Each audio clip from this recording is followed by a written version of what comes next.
श्री कृष्ण जन्माष्टमी पर श्री कृष्ण की पूजा के साथ व्रत और उपवास का भी बहुत महत्व होता है। पुराणों में कहा गया है कि इस त्योहार पर व्रत उपवास करने से जाने अनजाने में हुए हर तरह के पाप को खत्म किया जाता है।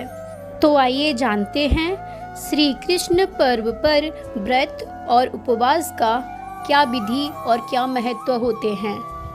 इस पर्व पर सूर्योदय से पहले उठकर तीर्थ स्नान करना चाहिए। इसके लिए पानी में गंगा जल की कुछ बूंदें और काले तिल मिलाकर नहा सकते हैं। फिर कृष्ण मंदिर जाकर भगवान को पंचामृत और शुद्ध जल चढ़ाएं।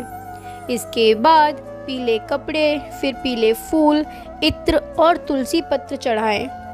फिर मोर पंख चढ़ाएं। आखिरी में माखन, मिश्री और मिठाइयों का नैवेद्य लगाकर प्रसाद बांटें। इस तरह की पूजा घर पर भी की जा सकती है।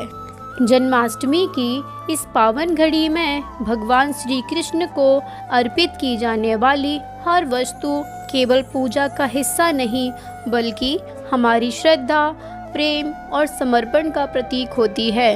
यह वही पल है जब हमारा मन बाल गोपाल की मुस्कान में खो जाता है और हृदय केवल एक ही प्रार्थना करता है, हे नंदलाला, हमारे जीवन को भी अपनी कृपा और प्रेम से भर दीजिए। पंचामृत। पंचामृत 5 पवित्र वस्तुओं दूध, दही, घी, शहद और गंगाजल का मिश्रण होता है। इसे भगवान का अभिषेक करने में उपयोग किया जाता है। तुलसी दल। श्री कृष्ण को तुलसी अत्यंत प्रिय है। हर भोग, चाहे वह फल या मिष्ठान ही क्यों न हो, उसमें तुलसी का पत्ता अवश्य अर्पित करना चाहिए। माखन मिश्री। बाल कृष्ण की बाल लीलाओं में माखन चोरी का विशेष महत्व है। माखन मिश्री अर्पित करना उनके प्रति प्रेम और स्नेह का प्रतीक है। पीले या रेशमी वस्त्र।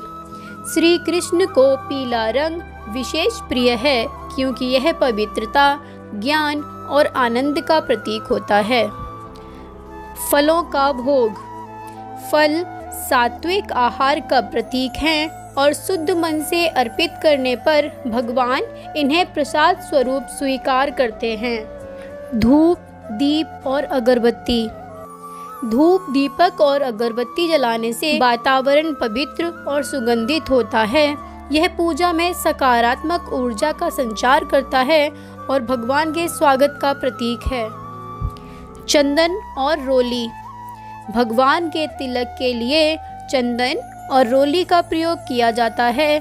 चंदन शीतलता और पवित्रता का प्रतीक है, जबकि रोली मंगल और सौभाग्य का। बांसुरी। बांसुरी श्री कृष्ण का प्रिय वाद्य है और उनकी दिव्य लीलाओं का प्रतीक भी। पूजा में बांसुरी अर्पित करना भगवान के प्रति प्रेम और उनके स्वरूप से जुड़ाव का भाव दर्शाता है।